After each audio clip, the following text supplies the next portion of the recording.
Eu passei a maior parte da minha vida sentindo que cada dia era uma batalha. 19 anos de hábitos que pareciam impossíveis de quebrar. Quando eu tentei parar pela primeira vez, eu pensei que o segredo era disciplina. Então criei calendários, fiz tabelas, dizia a mim mesmo que se eu alcançasse um certo número, finalmente estaria livre. Dia 1, dia 10, dia 30. Eu anotei esses números na parede como troféus, mas a cada fracasso era como se eu tivesse incendiado a casa. Porque quando esse número chegava a zero, minha autoestima também desabava. Comecei a perceber que a contagem regressiva controlava minha vida mais do que o próprio vício. Eu acordava e a primeira coisa que eu pensava era: que dia é hoje? Eu não pensava em como eu me sentia, nem se tinha orgulho de mim mesmo, apenas no número. E então eu me dei conta, eu não estava buscando a cura, eu estava buscando distância. Distância da pessoa que eu costumava ser, mas você não se cura fugindo de si mesmo, sabe? A cura vem da aceitação da bagunça, da escuta, da escolha do que é melhor no momento presente. Uma noite eu arranquei o calendário. O papel rasgou com um som seco no silêncio. Joguei no lixo, sentei no chão e sussurrei: hoje isso é tudo que eu tenho, hoje é suficiente. Foi a primeira coisa honesta que eu disse a mim mesmo em muitos anos. Quando eu parei de acompanhar, o dia de repente ficou um pouco mais calmo. No início aquele silêncio me assustou. Sem o calendário eu não sabia se estava indo bem ou estava indo mal. Não havia mais números para me medir, apenas um espelho. E encarar a si mesmo sem números é bem difícil. As manhãs eram as mais difíceis, aquele espaço entre acordar e decidir quem você será hoje. É aí que toda a batalha começa. Antes eu pegava meu celular, abria meu aplicativo de acompanhamento e verificava se tinha sobrevivido a mais um dia. Agora sento na beira da cama e respiro. Há alguns dias converso comigo mesmo em voz alta. Ok, ainda estamos aqui. Vamos começar de novo. Aprendi que estar presente não significa que tudo seja agradável. Significa apenas que você tenha coragem de sentir o que vier. Quando a vontade surge, quando velhos pensamentos retornam, paro de me perguntar: quanto tempo faz?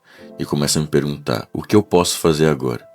Talvez seja dar uma caminhada, talvez seja fazer uma ligação, talvez seja simplesmente apagar a luz e respirar. São pequenas coisas, mas as pequenas coisas que nos mantêm vivos, sabe? Nos primeiros meses eu recaía constantemente, mas em vez de zerar minha contagem, eu dizia a mim mesmo: o dia ainda não acabou, porque um momento ruim não arruína um bom dia, e um dia ruim não apaga uma boa semana. Essa mentalidade mudou tudo. Eu voltei a escrever em um diário, não páginas de culpa, apenas observações. E o que incomodava, o que me ajudava, quando você anota essas coisas, começa a perceber padrões. E são os padrões que você pode realmente mudar. Então algo me veio à mente que eu não sentia há anos. Tempo real. Não tempo medido em sequências ou reinicializações, mas manhãs que realmente pareciam manhãs. Noites que terminavam sem vergonha. Voltei a cozinhar, a caminhar sem fone de ouvido. Comecei a ouvir meus próprios pensamentos, e pela primeira vez, eles não soavam como um castigo. As pessoas pensam que a recuperação é um caminho reto, mas é mais como aprender a andar novamente em terreno irregular. Não há nada de glamuroso nisso. É um trabalho silencioso. Lavar a roupa, ir para a cama cedo, dizer não, mas cada um desses momentos é a prova de que você ainda está lutando. E o engraçado é que, quando eu parei de contar, comecei a notar coisas que ignorei por anos. O jeito que a luz do sol batia nas minhas paredes pela manhã, o som da chuva no telhado, pequenos detalhes que nunca me importaram antes. Quando você vive um dia de cada vez, o mundo começa a parecer novo, porque você finalmente está prestando atenção. Quando eu parei de viver por números, tive que descobrir quem eu realmente era. Por muito tempo, toda a minha identidade esteve ligada àquilo de que eu estava fugindo. Eu não era eu mesmo, eu era uma pessoa tentando deixar tudo para trás. E quando esse rótulo desaparece, um vazio estranho permanece. Comecei a me fazer perguntas simples. Do que eu gosto? Que tipo de pessoa eu quero ser quando eu não estiver lutando contra isso? No início eu não tinha ideia, então eu experimentei.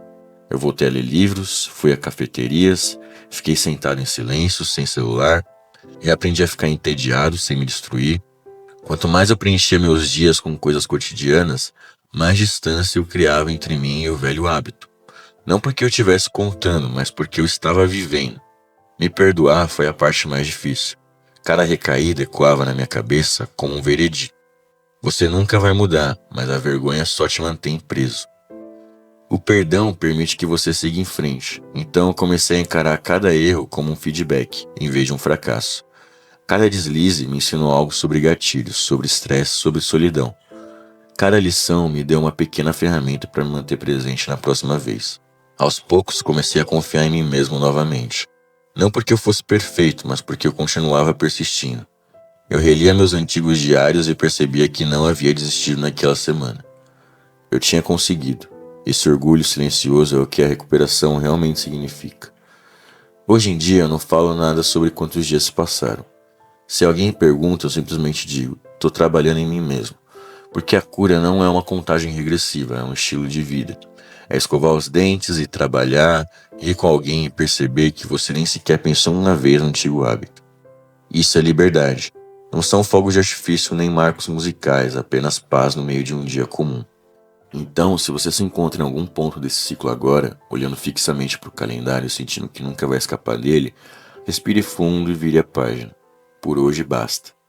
Você não precisa merecer o perdão, você só precisa praticar a vida. Cada nascer do sol lhe dá uma nova chance de recomeçar. Você não precisa mais contar os dias, apenas continue vivendo este. O curioso sobre a cura é que você não percebe que ela está acontecendo. Ela é silenciosa. Ela te surpreende no meio de um dia comum. Uma manhã você vai acordar, vai fazer café, vai olhar pela janela e vai perceber que não pensa no velho hábito há semanas.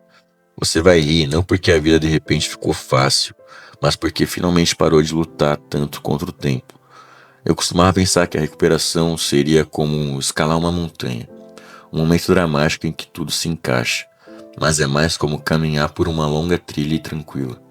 Às vezes você tropeça, às vezes você senta e descansa, mas você continua seguindo em frente. Um passo, uma respiração, uma escolha de cada vez. E talvez seja a lição escondida em tudo isso. Que a vida não se trata de buscar a perfeição, trata-se de acumular presença. Todos aqueles pequenos momentos do dia a dia que você costumava ignorar, o cheiro da chuva, o tintilar da louça, a maneira como a louça espalha pelo chão, essas são as recompensas que você vem buscando o tempo todo. Se você está ouvindo isso e está no meio da sua própria luta, lembre-se disso. Você não deve nada a ninguém, você não precisa provar o quanto já progrediu. Só precisa continuar escolhendo recomeçar, porque os recomeços não inspiram. Você pode recomeçar agora mesmo, nesse instante, com essa batida do coração. E se você cair, não apague o progresso. O fato de você ainda se importar o suficiente para tentar novamente significa que você já está se curando. Cada vez que você se levanta, você está escrevendo uma nova história. Você não está mais contando os dias, você está criando-os. Respire fundo, olhe ao redor. Essa é a sua vida, aqui e agora.